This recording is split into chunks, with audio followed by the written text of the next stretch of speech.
black train coming down the line, feeding off the souls that are lost and crying. Rails of sin, only evil remains. Watch out, brother, for that long black train. Dentro de los cambios de cargos a que estamos asistiendo en las últimas semanas, hoy se producía un cambio de cargo que nos afectaba por partida doble. Y me van a permitir ustedes que se lo explique. Y es que cambiaba de presidente el Consejo Económico y Social de la Comunidad de Madrid. Nos afectaba por partida doble porque, por un lado, significaba que Francisco Cabrillo, que ahora es presidente de Libertad Digital, salía de ese consejo, y nos afectaba por partida doble porque un liberal histórico, crean ustedes que hay liberales históricos en España, como Pedro Esbarch, se hacía cargo de esa presidencia. Bueno, pues apenas hace unas horas que ha tomado posesión del cargo y tenemos con nosotros a don Pedro Esbarch para hablar de ese Consejo Económico y Social, pero también de otras cosas, pero muy, muy interesantes. Don Pedro, muy buenas noches, muy bienvenido. Buenas noches, César. Vamos a ver, la primera cuestión que seguramente se hará muchísimos de los que nos están escuchando, los que nos están viendo, y que es una pregunta obligada. ¿Para qué sirve el Consejo Económico y Social? Es un centro donde hay tres grupos de personas, sindicatos, los de CEIM, puesto que es el Consejo Económico y Social de la Comunidad de Madrid, y los expertos. Los expertos son economistas o expertos de otro tipo que forman el grupo de los que hacen especialmente los estudios. Toda decisión legislativa o toda orden del Gobierno de Madrid se manda al Consejo Económico y Social, que hace reflexiones, diciendo: tienen ustedes que cambiar este artículo o aquel. No es que tengan que obedecernos obligatoriamente, pero sí escuchan lo que les decimos. Y creo que podemos hacer mucho porque cada vez más Madrid sea una isla de libertad en una España un poco menos liberal. Por cierto, los que parece que no estaban muy entusiasmados con su nombramiento han sido los sindicatos UGT y comisiones obreras, que incluso han llegado a calificarlo de irregular. Porque es que había una cuestión de plazos. Tengo que decir que ha ocurrido una cosa muy agradable esta mañana, y es que el presidente interino era de UGT. Y en vez de hacer el boicot como lo hizo en la elección, ha ido, me ha entregado el poder, ha saludado a Esperanza, la ha saludado con cariño y no como si fuese el diablo. Es decir, ha estado estupendamente a la altura de las circunstancias. Como tiene que estar, muy bien, y eso yo creo que le da una atmósfera nueva a nuestra futura relación, mi futura relación con los sindicatos. Bueno, evacuado el trámite de explicar un poco qué es el Consejo Económico y Social y cómo ha llegado y todo lo demás, si le parece vamos a entrar en una serie de cuestiones de carácter económico que fundamentalmente es para lo que estamos hoy aquí. La verdad es que se apegotonan las noticias de las últimas horas, pero voy a intentar empezar por la subida de impuestos que ha anunciado el presidente del Gobierno. ¿Esa subida de impuestos era inevitable? Yo creo que no, y así lo hemos dicho muchas personas, algunos de esta casa. Creo que lo principal habría sido recortar el gasto, y hay mucho que recortar, mucho. Tanto en el gasto como en lo que se llaman los beneficios fiscales, que son las reducciones de los impuestos que se hacen en determinadas condiciones. Para dar un ejemplo, el impuesto de sociedades, es decir, los beneficios de las sociedades, en España es el 35% para las grandes sociedades y el 30% para las pequeñas. Pero el término medio del impuesto que se paga es el 10%, porque hay toda clase de excepciones, que si más D más sí, que si hemos comprado maquinaria, que si hemos cambiado de edificio. Todas esas excepciones hacen que ese impuesto esté excesivamente plagado de dificultades. Lo mejor sería quitar todas esas excepciones y bajar el tipo. Bueno, en el caso de los gastos también se podría recortar muchísimo gasto. No quiero señalar, pero quizás se gaste mucho en Radio y Televisión Española, digo, quizá, y también se gaste mucho en lo que se da a los partidos políticos y a la COE y a los sindicatos. Les han bajado un 20%, pero se podía bajar más. En fin, hay mucho que recordar, y creo que la subida de impuestos en todo caso debería haber sido del IVA, y no una subida de impuestos que recae sobre quienes crean la riqueza. Es decir, es una subida a quienes ganan mucho y por eso tienen el IRPF, y a quienes han ahorrado para tener una casa y les suben el IBI, y a quienes tienen una inversión que les sirve para cuando se jubilen, y si hay una ganancia de capital, pues les quitan el 25% nada menos. Bueno, aquí estoy hablando por interés. Yo he puesto un poco de dinero a un lado y no lo voy a mover hasta que no me bajen ese impuesto otra vez. Y lo he hecho para cuando tenga más años. Pues claro, yo ahora soy un jovencito, todavía me quedan unos 50 años que trabajar, pero en fin, eso es lo que he hecho. Y no era inevitable que se subieran los impuestos, no de esa manera, no sin avisarlo, y creo que debía haberse hecho de otra forma. Siguiente capítulo, la reforma laboral. La patronal y los sindicatos se mantienen en sus posiciones. Han demostrado hasta la fecha que después de meses de conversaciones no son capaces de llegar a un acuerdo. Parece ser que al final el gobierno va a tener que pilotar esa reforma.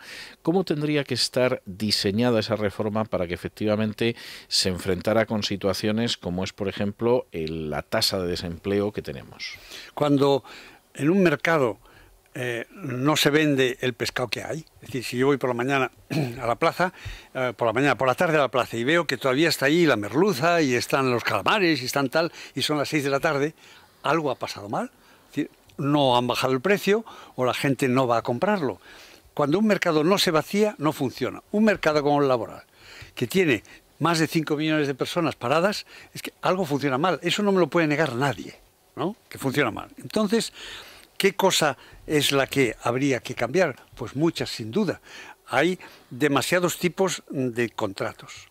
Demasiado. Se habla incluso de más de 30 tipos de contratos. Entre eso de si usted tiene menos de 15 años o más de 16 y entonces no ha trabajado durante los últimos 3 meses, esas locuras que se hacen que no sirven para nada. Segundo, los sindicatos en realidad legislan. Porque cuando llegan a un convenio colectivo, si no se ponen de acuerdo en el nuevo convenio colectivo, el anterior no se deroga nunca. Es lo que se llama ultra validez o ultra, no sé qué nombre le han dado, rarísimo. Entonces, yo tengo un convenio colectivo pasado, soy el empresario, me siento a hablar con los sindicatos, no llego a un acuerdo y no puedo cambiar el anterior. Y eso le da una rigidez al mercado. Y luego está el impuesto que supone las cotizaciones de la Seguridad Social y impuestos sobre el trabajo. Si yo empleo a un nuevo trabajador, me ha pasado, el 31 o 30%, tengo que añadir un 30% a lo que le pago. Es decir, yo le doy un sueldo y un 30% más va a la Seguridad Social.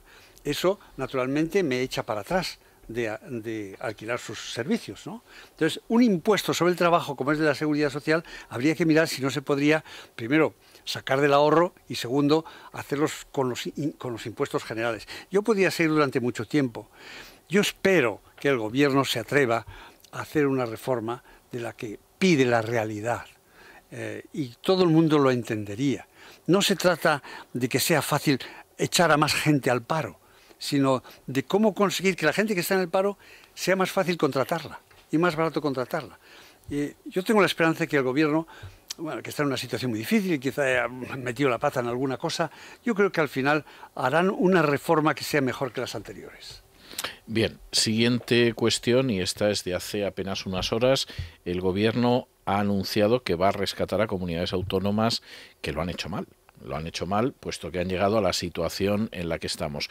¿Realmente la mejor salida es rescatar a las comunidades que lo han hecho mal con el dinero de las comunidades autónomas que lo han hecho bien?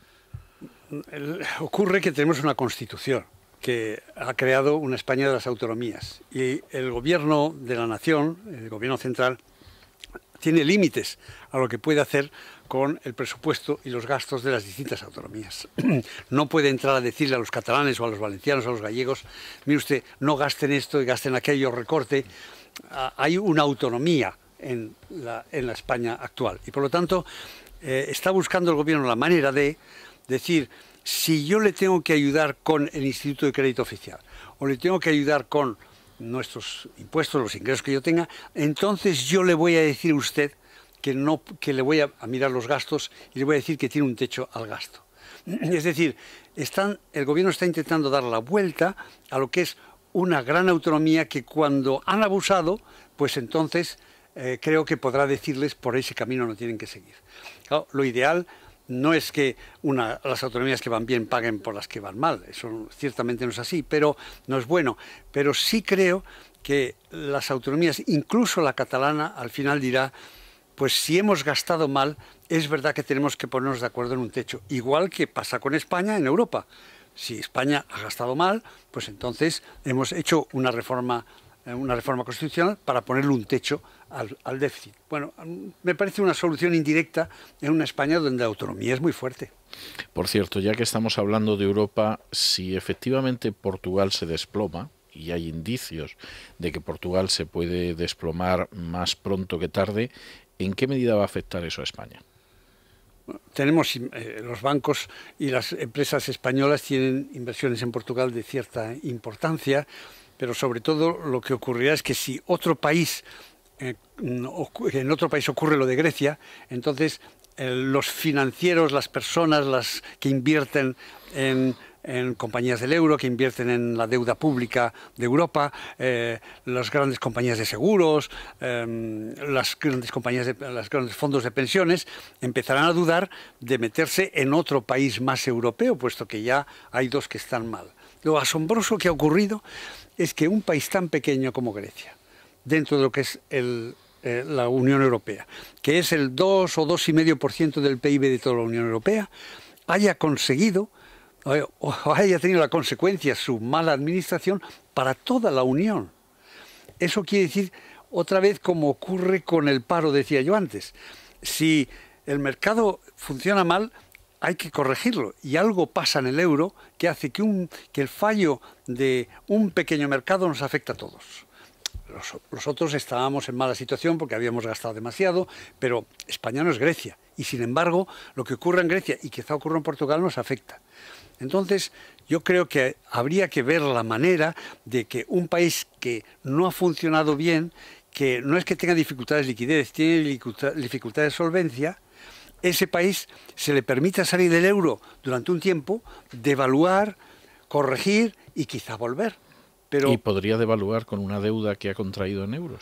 Bueno, devaluar quiere decir, para decirlo pronto, es una quita y una espera. Quiero decir, tendrían que decir, mire usted, yo no puedo pagar más que el 50% o el 75% de lo que debo. Se ha visto en muchos sitios. Rusia lo hizo Argentina, lo han hecho otros. Llega un momento en que hay que ir a la quiebra, pero pasa con las empresas y con las personas. Y usted, pues, si resulta que una empresa no puede pagar, pues al final tiene que sentarse con los acreedores y decir, pues mire, puedo pagar hasta tanto. Y eso es lo que creo que habría que hacer con Grecia.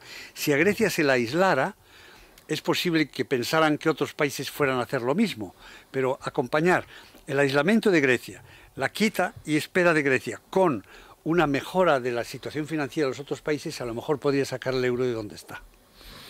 Bien, siguiente pregunta obligada después de esto. ¿El euro puede sobrevivir en las condiciones en las que estamos? En las condiciones en las que estamos, creo que no.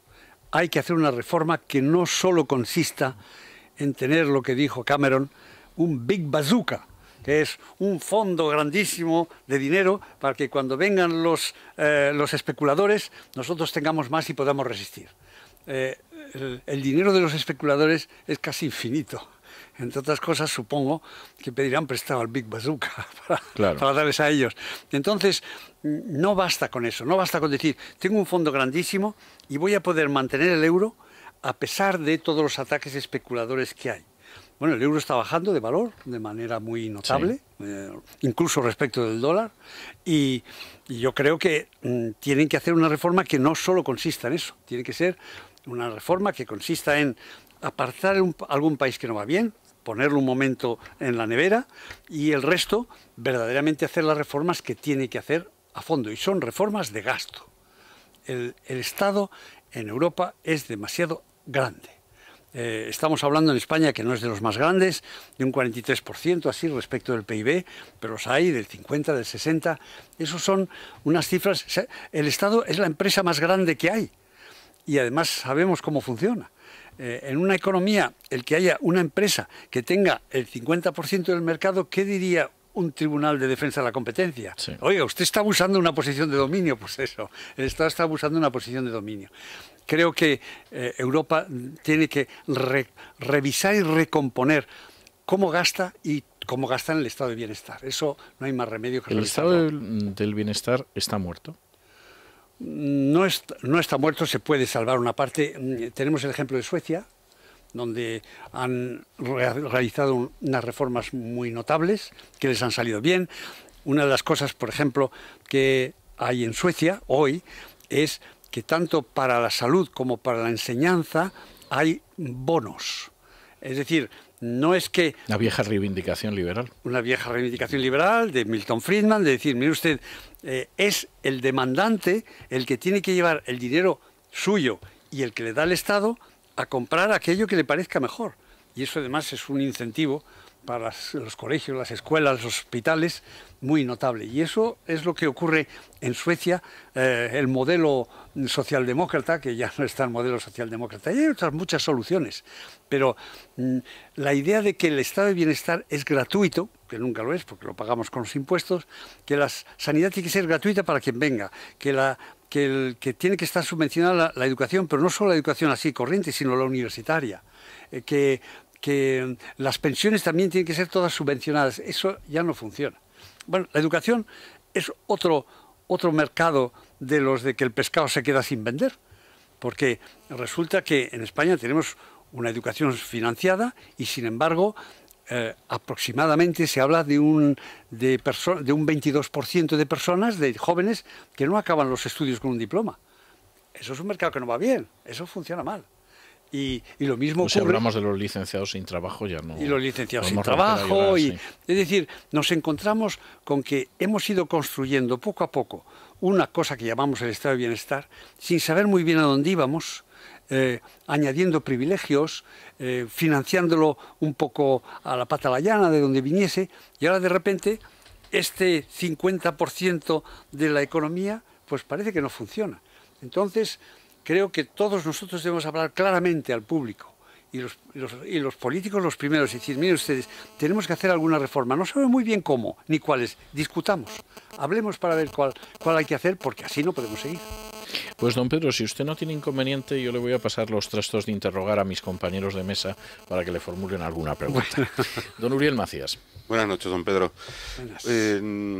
Tanto en el debate político como lo que se está publicando en medios o lo que se habla en las tertulias, lo que está en la calle con respecto al paro o a la solución o el comienzo de la solución del problema del paro y la creación de empleo, se pone prácticamente todo el peso en la reforma de la ley laboral. Una reforma laboral parece que está cargando y todas las tintas, pero a mí, por lo menos es mi impresión, y usted es un experto economista y que además ahora está en un órgano consultivo, que supongo que este tipo de cuestiones son sobre las que tiene que aportar ideas y demás.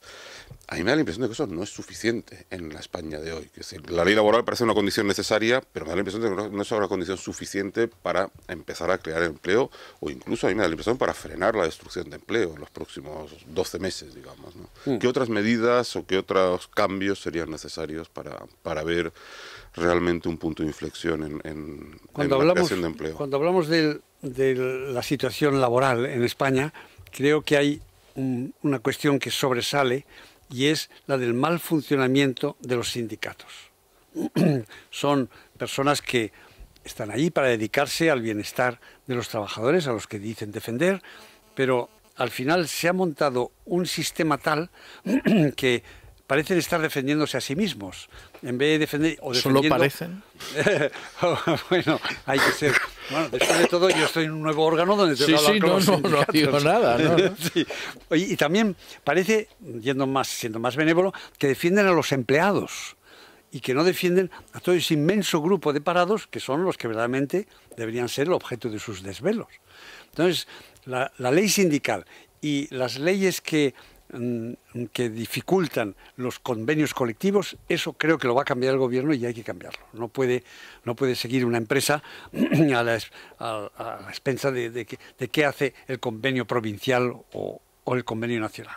Con que hay una reforma que yo creo que pronto podría tener algún efecto sobre el empleo. Luego, habría que ver qué hacemos con los impuestos sobre las empresas. El impuesto sobre las empresas, que es el impuesto de sociedades, es desigual. Algunas se las ayuda, otras se las carga. Yo creo que habría que buscar hacer un impuesto bajo y parejo, que hiciese que una gran parte del beneficio que obtiene una empresa cuando obtiene el beneficio quede para los socios o se reinvierta, y no no se sepa muy bien quién se lo va a llevar y cómo. Aunque creo que una reforma del sistema fiscal para equilibrarlo y para reducir su peso aumentaría el deseo de los empresarios de buscar trabajadores. Esa es otra cuestión más. Y luego está la falta de seguridad, la falta de seguridad en el futuro. Esa es un poco difícil de mejorar. Bueno, tenemos un nuevo gobierno, hemos tenido una suerte los españoles grandísima de que haya podido funcionar la democracia y que no hayamos tenido que llamar al señor Monti tal para que nos arreglen las cosas saliendo de un ministerio, sino que se ha hecho con votos y eso pues es sanísimo para España y muy bueno. Y el nuevo gobierno, hemos puesto mucha esperanza en él y es posible que nos dé al final una impresión de seguridad, de que se sabe dónde va y se sabe qué tiene que hacer. Y eso también es algo que cuenta mucho. Y por fin también hay que recordar que España no está tan mal como dicen, que tenemos muchas empresas que trabajan en el extranjero con grandísimo éxito, que están vendiendo en Dios sabe dónde. Dios sabe dónde digo porque tengo un amigo que es el fundador y dueño de Técnicas Reunidas, que estaba en Siberia hace poco en una refinería que han creado allí. Y bueno, la refinería en Siberia, caramba, no está mal, una empresa española, no está nada mal. Y entonces salió del hotel para pasearse y era una calle pues con agujeros, con baches, un poco sucia. ¿Y qué es lo que vio ahí enfrente? Mango, al lado del río Amur, que es el que separa a Siberia de China. Bueno, pues tenemos grandes empresas que son capaces de salir adelante y creo que hay talento en España. Habría que ver cómo reducimos la intervención, las reglas, las dificultades para crear un nuevo negocio, porque cuando nos dejan lo hacemos bien. Y esa confianza yo creo que haría que hubiese más empleo pronto. Gracias. Don Víctor Gago. Buenas noches, don César. ¿Me permite hacerle dos preguntas bajo la promesa de brevedad? Es que me llevo preparando todo el día para este momento. Pues, por favor, para mí, pues lo dice usted de una manera que conmueve, en fin. Es que para mí el profesor es una referencia muy apreciada en mi formación y he tenido el privilegio de entrevistarle en el programa Contemporáneos que dirigía Mario Noya y Javier Rubio en esta casa. Y bueno, y cuando me dijeron que me tocaba sustituir a un contertulio titular, digo, genial. Que se le acaba el tiempo, ¿eh? O sea... La primera pregunta, profesor, tiene que ver con la desaparición de Manuel Fraga. Usted es uno de los liberales de primera hora de lo que hoy es el Partido Popular.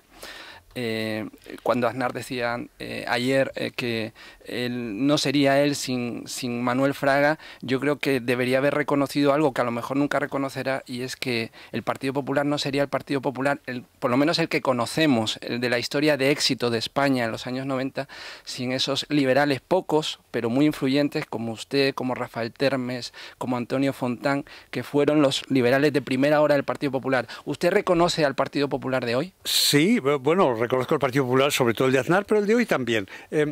Yo creo que voy a escribir unas memorias que se llaman 13 grandes errores de mi vida. Y uno de ellos fue entrar en política. Porque no ¿Solo ha cometido usted 13 grandes errores en su vida? Bueno, los pequeños son infinitos, pero los gordos. Bueno, no está mal. O sea, 13... Bueno, pues entonces yo entré en política, pero en el año 82. Y Fraga había sido uno de los ministros del gobierno que me había mandado en el año 70 a un pueblo de Albacete porque yo era revoltoso. Y allí me tuvieron unos meses y tal. Y entonces, pues Fraga en realidad era como enemigo mío, pero decidí ir a trabajar con él y nada más ser elegido, le dije, tenemos que hacer una coalición popular. Y esa coalición tiene que estar los democristianos, los de Alianza Popular y el liberal, que entonces era yo. Y tiene que haber los tres elementos en un partido conservador de derecha, de centro. Y eso yo creo que tuvo éxito, porque estaba dentro de la lógica de las cosas. Y se ha creado un partido como es el del PP, que tiene muchos elementos, pero le ha quedado el elemento, no solo el perfume, sino el alimento del liberalismo. Y tenemos ahí el ejemplo de Aznar. Y por lo tanto, Fraga tuvo la visión de ver que él como Alianza Popular no podía sobrevivir y que le hacía falta esa pimienta que somos los liberales. Está muy bien. Y la segunda, muy brevemente, hoy estaba releyendo para mí un ensayo fundamental, que es En busca de Montesquieu, La democracia en peligro, que usted publicó en el 2006, bueno, al calor de la promulgación de aquel proyecto de Constitución Europea, que usted veía como un peligro de ir hacia un Estado paternalista, voraz, ese ogro filantrópico de que habla Octavio Paz, ¿no? Qué bonita expresión, el ogro filantrópico. Pues yo le pregunto, con lo que está cayendo ahora en Europa, en el mundo, ¿usted sería tan optimista como en 2006 usted confiaba en el mercado, en la tecnología, en lo que usted llama la mundialidad? ¿Usted sería hoy tan optimista como lo era en el 2006? Claro que sí, claro que quiero decir, yo, claro, es que a mucha gente joven le parece que esta crisis pues es única. Y yo creo que si miramos a la historia, pues es cada X tiempo hay una crisis, y en el siglo XX puedo decir perfectamente cuáles fueron, ¿no? Pues 1904, 1919-21, la 30 al 29, y luego seguimos. Es decir, hay muchas crisis, ha habido muchas crisis, por lo tanto, de esta también saldremos. Segundo, yo he vivido crisis en las que estábamos mucho peor. Recuerdo la del 75 al 82, que fueron muchos años, 7 años de crisis, y en la que Felipe González al final tenía un 26% de paro. Hemos vivido cosas malas y yo creo que España saldrá adelante y Europa posiblemente sí. Es decir, ante lo que le está pasando a Europa hay dos reacciones. Una, más Europa, más centralización, Bruselas nos vigila, a ver en qué gasta usted el dinero, impuesto sobre las transacciones bancarias, toda esa reacción, como diríamos, continental. Y está la otra, es decir, más libertad y más apertura. Cuando yo veo que se meten con Cameron, atacan a Cameron porque dicen que siempre está defendiendo a la pérfida Albión, Cameron nos está defendiendo a todos. Cuando dice que el impuesto ese de la tasa Tobin es una locura y que lo va a vetar, dice, lo hago por defender a City, lo hace por defendernos a todos. Es un impuesto que es una locura y no se puede consentir que los grandes sátrapas europeos del continente intenten imponernos su manera de ver las cosas. Necesitamos más libertad y creo que la conseguiremos, entre otras cosas, gracias a los británicos. Bueno, hay precedentes históricos. Hay precedentes históricos, sí, los británicos más de una vez han echado abajo algún dictador continental. Sí, sí. Don Emilio Capmany. Muy buenas noches. Vamos a ver, don Pedro, yo quería preguntarle, la pregunta que tengo pensada viene precisamente al hilo de lo que ha dicho al final refiriéndose a Cameron. Le pido que haga la ficción de ser británico. Ahora mismo usted es británico, es inglés. No le va a costar mucho. No le va a costar mucho, probablemente. Entonces, en la discusión, en el debate que hay en Gran Bretaña, porque la decisión de Cameron ha sido conflictiva, no tiene a todo el país detrás de ella, pensando en los intereses británicos, incluso a largo plazo, no ya solo los intereses de la City o los intereses inmediatos económicos del país, ¿cree que es inequívocamente acertada la decisión de Cameron de alejarse de las imposiciones de Merkel y Sarkozy? Es un error si Europa sigue como está. Y entonces, como el mercado europeo es muy importante para el Reino Unido, y si ese mercado europeo se lo ponen enfrente, e incluso deciden salirse, entonces tienen que negociar un tratado nuevo, que sería muy complicado. Entonces yo creo que eso al Reino Unido le haría daño. Entre otras cosas porque los escoceses, para fastidiar a los ingleses, están dispuestos a salirse, a coger el euro y a fastidiarles desde el norte. Pero hay otra solución, yo creo, y es una solución que estamos estudiando ahora y que ya la hemos estudiado, entre otros Jaime García Legaz fue uno de los que hizo el informe del que voy a hablar ahora, y es ¿por qué no intentamos hacer un área de libre comercio y libre economía del Atlántico Norte abierta a todos los que se quieran unir, aplicando lo que se llama la cláusula de nación más favorecida, que es un nombre raro que quiere decir que si yo le hago una concesión a Estados Unidos, los demás países, cualquiera que quiera, puede entrar haciendo la misma concesión. Entonces, en vez de hacer una Europa cerrada, diciendo queremos jugar a la política de los poderes, ¿por qué no intentar hacer una Europa abierta a los Estados Unidos y abierta a otros países? Y eso yo creo que esa mezcla, ahí la resistencia del Reino Unido sería mucho mejor para todos nosotros. Es decir, ocurre muchas veces que la situación es tal que a veces el enfermo empeora para luego mejorar.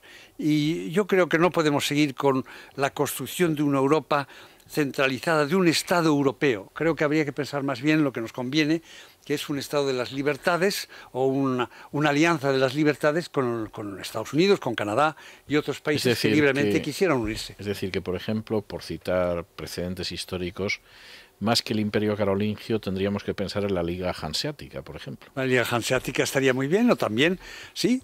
Bueno, hubo un momento en la historia triste cuando los Estados Unidos se liberaron de lo que llamaban el yugo inglés.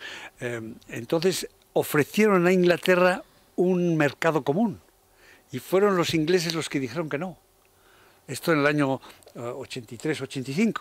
Una pena. Entonces yo creo que eso lo podríamos corregir y hacer que en vez de escondernos detrás de unas paredes y decir yo ahora voy a poner una tasa Tobin aunque los Estados Unidos no lo pongan y ahora voy a hacer algo que sea una resistencia política a lo que es el mundo atlántico, después de todo el mundo atlántico está perdiendo poder y peso y a lo mejor deberíamos reconvenir, repensar otra vez, decir qué podemos nosotros ofrecer al mundo que el mundo no ofrece, qué podemos ofrecer a los chinos que el gobierno chino no les da.